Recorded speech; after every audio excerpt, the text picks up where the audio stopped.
set up the record. There it is. I guess it is recording. So Iyov here is now going to respond. His third friend spoke to him. They were sarcastic.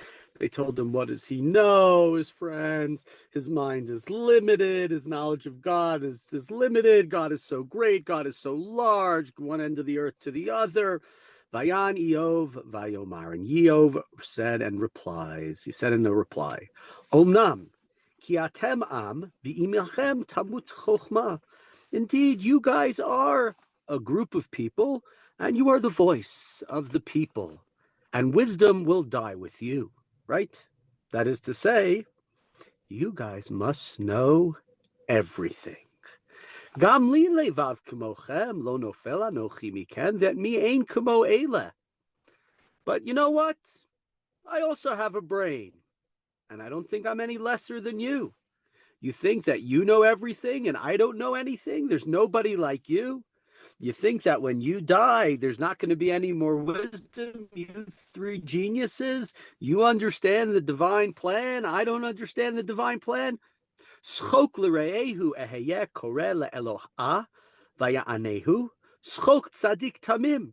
Apparently, I'm just somebody that everybody laughs at. I'm a laughing stock to my friends. One who calls to God and his answers, one who thinks he's innocent. I'm just a laughing stock. That's what you think I am.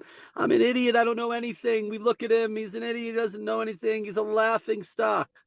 Lapid buz le'astot sha'anan, nachon lemo'adei ragel. In the thinking, in the thought of the complacent, there is contempt for calamity, right? It's for those whose foot slips. Yishal you, O halim, shodedim uvatuchot, lemargizei el asher hevi Eloah biado. Robbers live untroubled in their tents, and those who provoke God are secure, those whom God's hands have produced, right? He's saying to them, you're telling me you do good, things are good. You do bad, things are bad. I don't know. The thieves are living in their tents. The people with fraud are on their tents.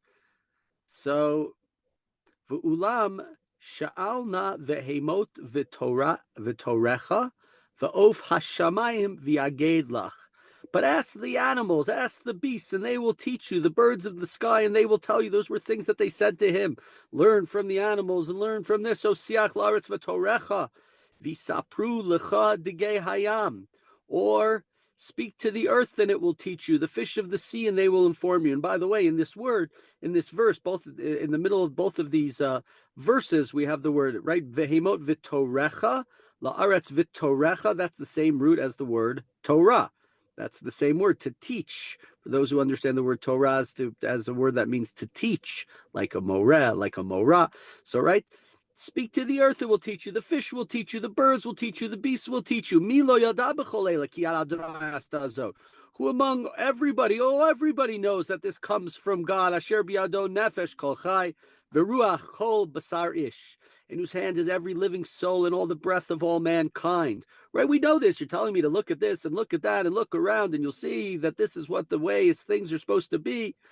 Right? Because everything is in God's hands. By the way, this verse is probably the most well-known verse in this chapter. This verse is used, we say it on Rosh Hashanah, Yom Kippur, Asher biado nefesh kol chai v'ruach kol basar ish, haneshama lach v'haguf lachusa alam alach. It's right there next to the, in Slichot, right now there next to, as part of the Netanat Tokef, I believe, right? So there it said that God, everything is yours, and therefore you should have kindness, you should have sympathy upon us. You have the full power. We're all living sort of within you, God.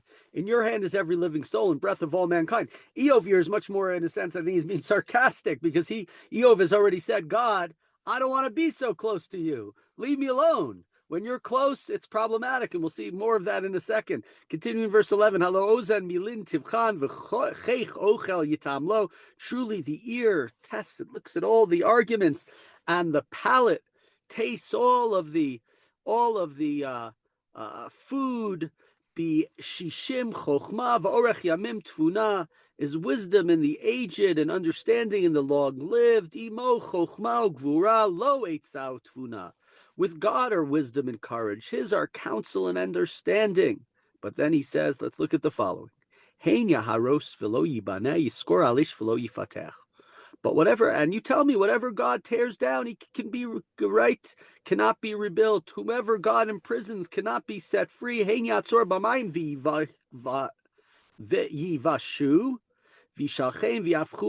he holds back the waters, they dry up. When he lets them loose, they tear up the land. And here Iyov is turning back. His friends have said, yeah, look to the animals, look to the beasts, look to this and that, and you'll see the way that God runs the world and how it's being run properly.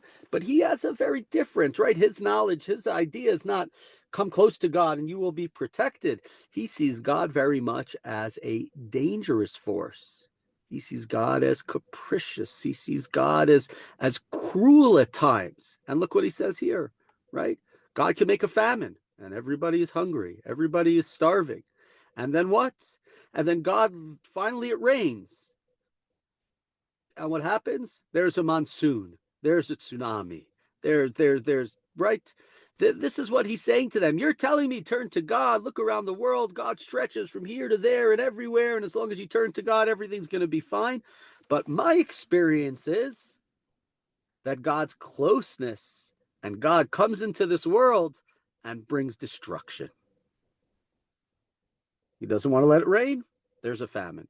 He wants to let it rain. There's a monsoon. There's a hurricane. There are people who are dying. Imo in verse 16, Ozu tushia. Lo shogeg umashke.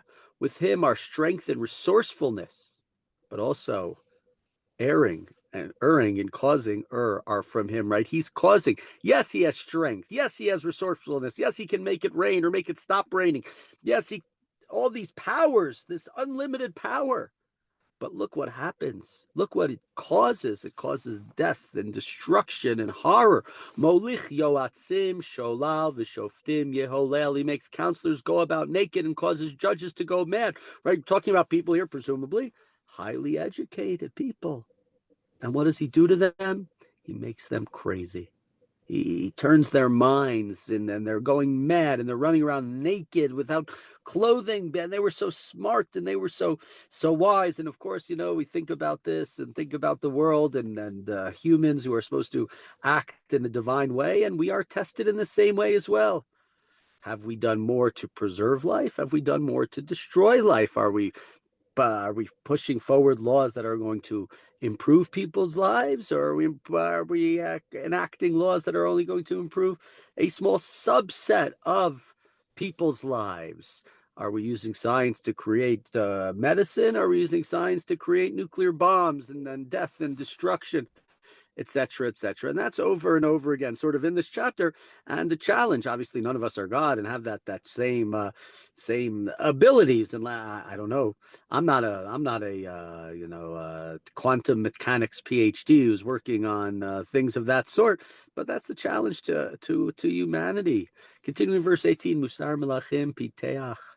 V'yasor ezor bimotnehem. He undoes the belts of the king and fastens loincloths on them. Again, right? It's over and over again. And here he's really talking about the way that the commentaries understand this is, right? He removes the bond of yoke from the kings who cause trouble to the people. But when he wants, what does he do? They put back on their loincloths, they put back on their clothing, and they go out and they harm the people. So God, you can be the force that brings about peace, but then you are the force that brings about war. You bring light and then you bring darkness. Molich kohanim sholal veitanim yisalef. He makes priests go about naked again and leads temple servants astray. Mesir safal and ne'amanim v'tam zekenim yikach. He deprives trusty men of speech and takes away the reason of the elderly. Shofech buz al nedivim umeziach afikim ripai. Pours disgrace upon great men and loosens the belt of the mighty. Megala mukotz mini choshech v'yotzei laor tzalmavet. He draws mysteries out of the darkness and brings obscurities to light. That sounds like that one might actually be a good one. Mashki legoyim v'yabdeim shotech legoyim v'yanchem. He exalts nations, but then what does he do? V'yabdeim, he destroys them. He expands nations, but then v'yanachem, he leads them away. They disappear. Meisir Lev, we're in verse 24. Roshei Ha'aretz Vayat'eim Betohu Lo Darach. He deranges the leaders of the people and makes them wander in a trackless waste. Ima Shishu Choshech V'lo Or Vayat'eim Kashikor. Then what happens to these leaders and the people? They grope without light in the darkness. They have no vision. They can't see where they're going, what they're supposed to be doing. He makes them wander as if they are drunkards. And here in this chapter, right, what do we have here? Iyov is saying to his friends a couple of things. Number one, you guys are bad. Well, this was number two. Number one, you guys think you're the smart ones and I'm the dumb one. You think you have all the knowledge. You think that knowledge is going to die with you. All right, I may have a limited brain, but you also have limited brains. Number two, what you're doing to me is mean. It's cruel. It's making me a laughingstock. And number three, I agree with you that God is all powerful, that all of humanity is in his hands, that ultimately he's making the decisions and what's going to happen in this earth. But you say get close to him and everything's going to be good. And I say stay far away, because yes, he has the ability to do great things. But ultimately, more of what I have seen has been the closer you get to God, the more destruction you see. He can be a force for good, but every time there's a force for good, Iyov says, what follows is bad. So there was a drought and there was no rain. Finally, God lets it rain. It's not just rain, it's a monsoon, it's a tsunami, it's destructive force that comes in. And that's the way he says it over and over again in this chapter. Iyov here, and we've said this before, he says, again, put me in Hawaii or New Zealand, far away.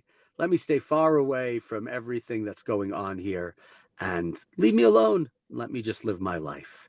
That's his message in the past and his message here. And we'll see he's going to continue for a couple more chapters saying much more than just this.